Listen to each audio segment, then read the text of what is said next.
Boop, boop.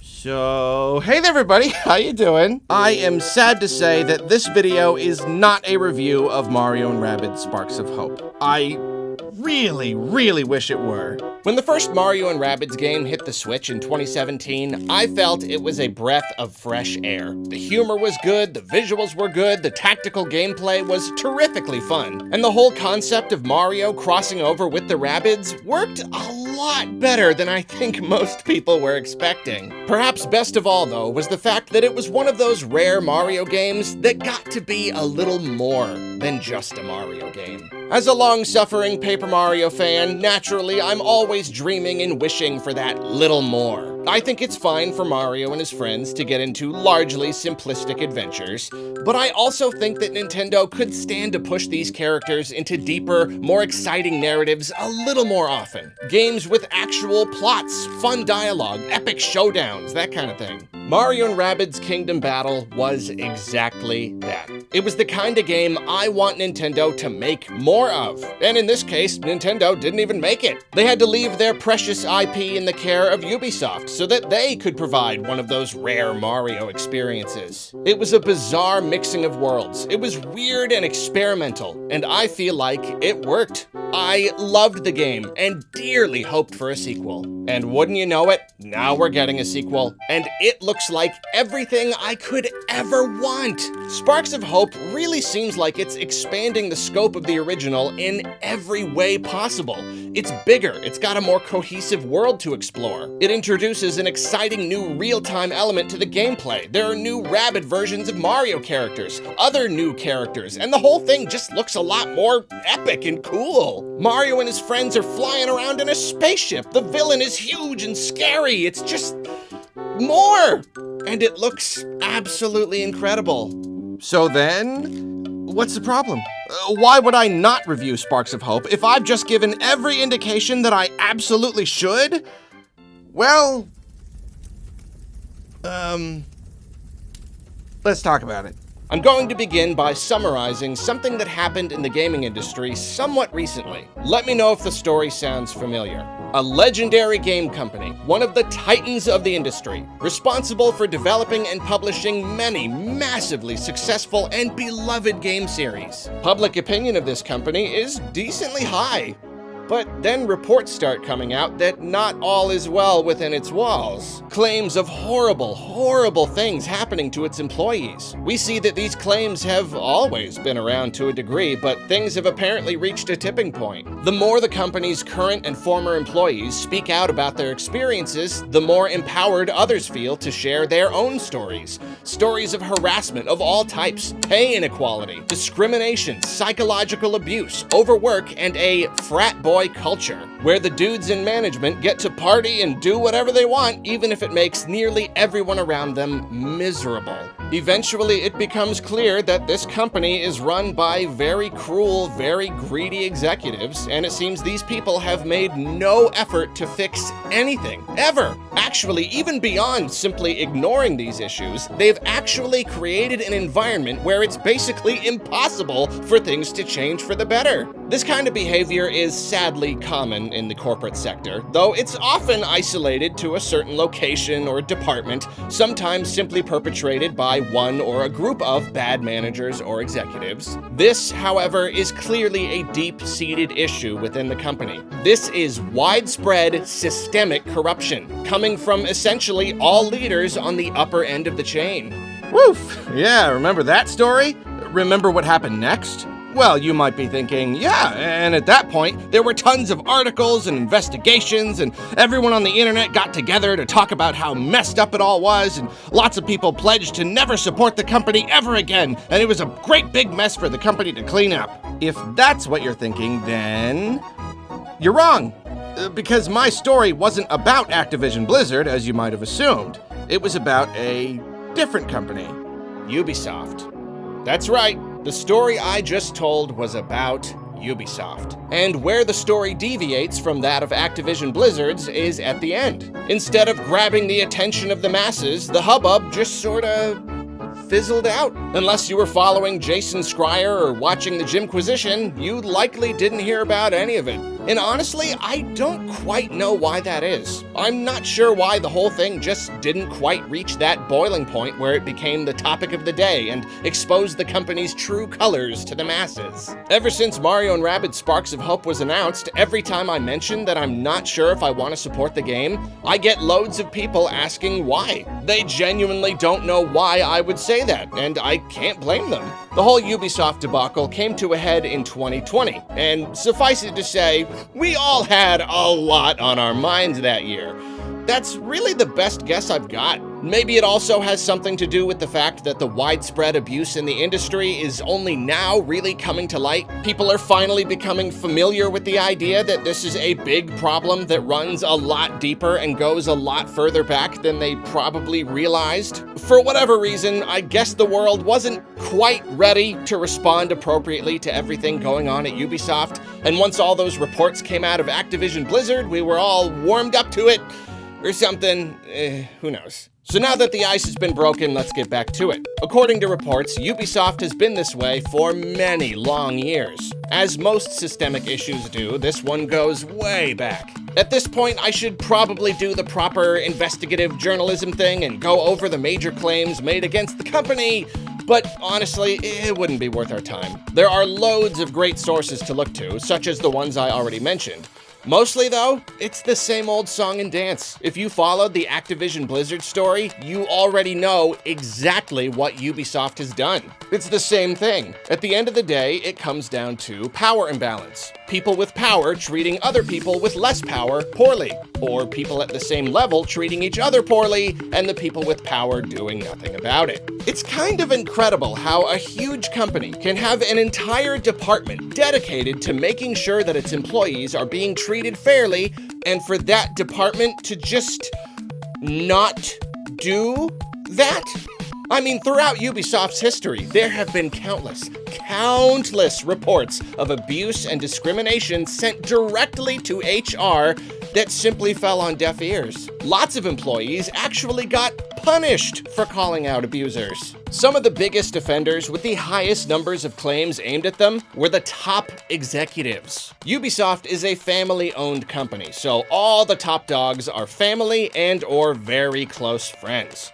We'll come back to this in a minute. Some of these problem executives have indeed stepped down, which often means that they no longer hold their specific positions, but they're still with the company and raking in loads of cash. A very common tactic when protecting abusers is to simply transfer them to some place where they haven't abused people yet, often even promoting them just to get them out of their respective departments. If that sounds like rewarding someone for being an abuser, that's because it completely is. And this is a tactic Ubisoft has used quite handily. After things blew up in 2020, they did what they needed to do in order to appease the shareholders and get the law off their backs. They did some of that shuffling, let a few people go, likely with massive severance packages, and made a lot of promises about how they were taking this issue very seriously and that things would definitely get better. Personally, I tried to hold out hope that things could indeed get better at Ubisoft. The company employs a lot of really good people, putting a lot of passion into their work. A lot of people who are happy and feel secure in their jobs. They've made some really terrific games over the years. It would be a shame to have to write the whole of the company off forever. In 2020, they actually approached me about doing some sponsored content for Immortals Fenyx Rising, which I turned down because of everything that was going on. But maybe in a few years, things would be different? Well, fast forward to 2022. Have things gotten better? Well, to answer that question, we'll have to ask the employees. Oh, no, yeah, I guess things haven't gotten better pretty much at all. Surprise, surprise, it seems everything Ubisoft said and did was purely performative. Employees claim that if anything is changed, management is simply a little better at knowing how to word things so they don't get into trouble. But this systemic culture of ignoring abuse and protecting abusers is still very much at work in the company. And here's a funny thing. Well, not funny, but you know what I mean. If you followed the Activision Blizzard stuff, you know who this guy is. Bobby Kotick, the president of the company. Yeah, I bet you got some stuff you'd like to say to him, huh? I mean, I know I do. He is the definition of evil. But what about this guy? Yves Guillemot, the humble, soft-spoken president of Ubisoft. You might remember him from the time he and Shigeru Miyamoto went up on stage together at E3 to show off the first Mario and Rabbids. What a nice moment. But no one's calling for his head.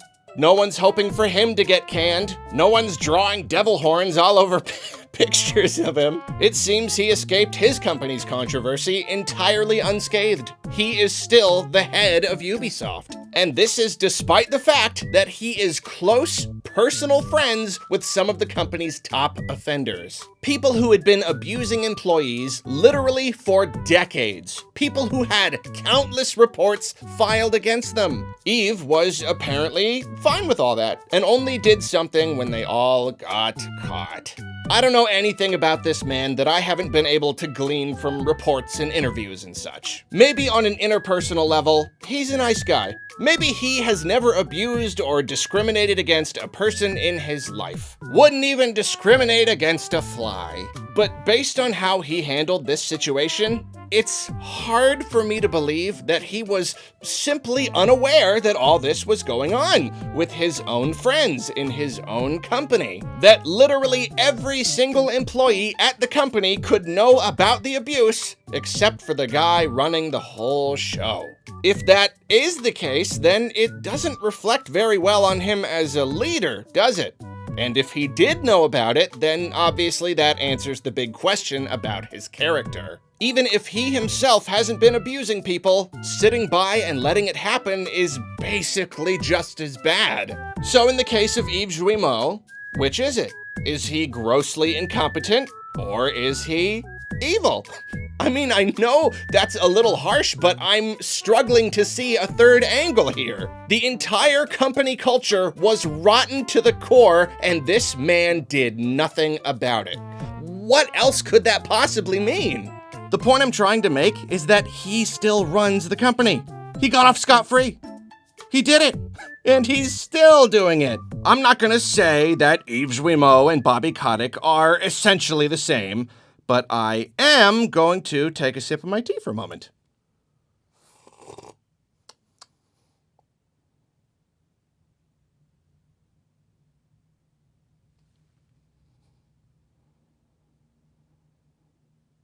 Okay, moving on. So now we come back to the topic at hand. Mario and Rabbids Sparks of Hope.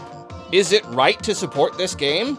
Well, the whole notion of supporting a company or not supporting a company for moral reasons, it's kinda muddy and complicated. And honestly, there probably isn't any one single answer in most cases. With a game like this, it's particularly difficult to make the call. Many people will agree with me that we want to see more games like this. Mario and his friends having epic, more story-driven adventures, sure. But even beyond that, Nintendo letting other companies use their characters to make something unique? That's a huge deal. We want Nintendo to get the message that this is a very good thing. And we know that Davide Soliani and the Mario and Rabbids team are all incredibly passionate. This is clearly a work of love. Some people will see boycotting a game like this as a slap in the face of the people working on it. And indeed, it's likely that the team does want to see the game succeed. The problem is that when you buy a game, you can't ever guarantee that you're actually supporting any of the right people. The developers who made this game, they got paid already. Considering common practices used by the rest of the industry, it is highly unlikely that they will get paid more based on how the game sells. Especially working for a company like Ubisoft, they could all be fired tomorrow for all we know. It's not incredibly likely, but it happens. In situations like this, I will never fail to bring up that one time when Activision Blizzard fired 800 employees simply to add a little bump to their bottom line. And this was during a year when the company saw all-time record high profits. 800 people fired, simply because it was cheaper than keeping them around, and they could easily be replaced later by more bright-eyed, naive talent that hadn't already been bled dry.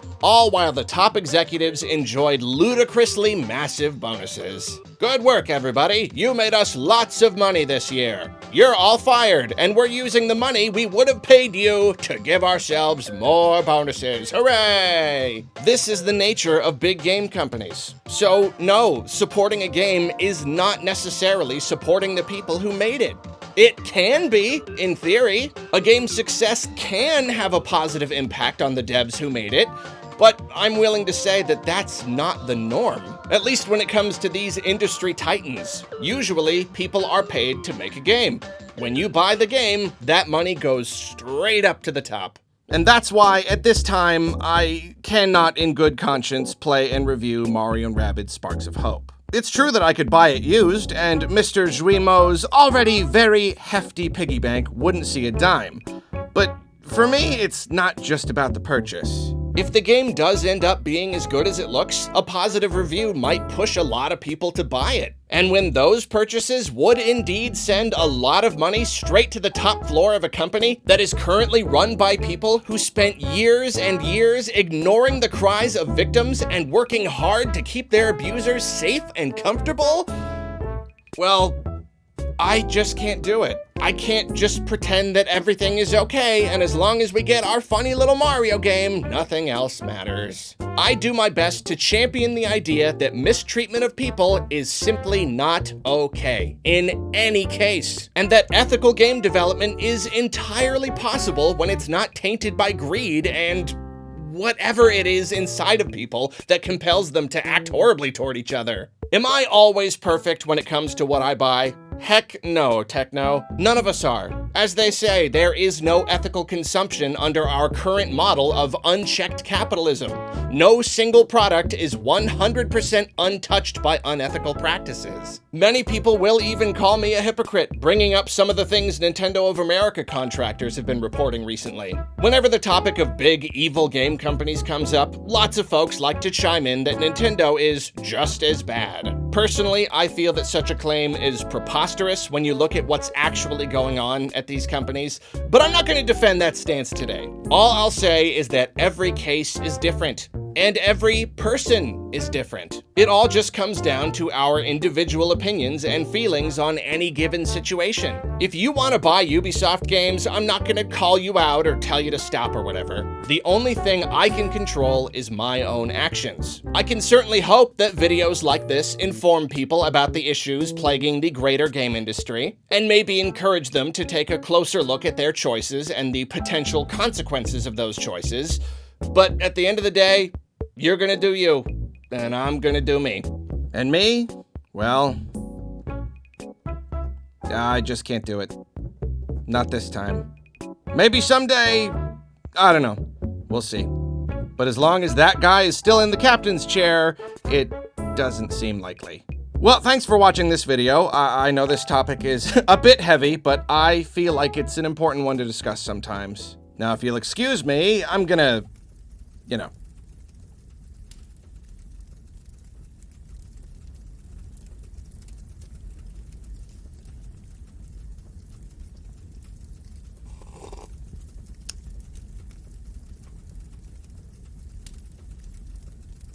Boy, that's really going.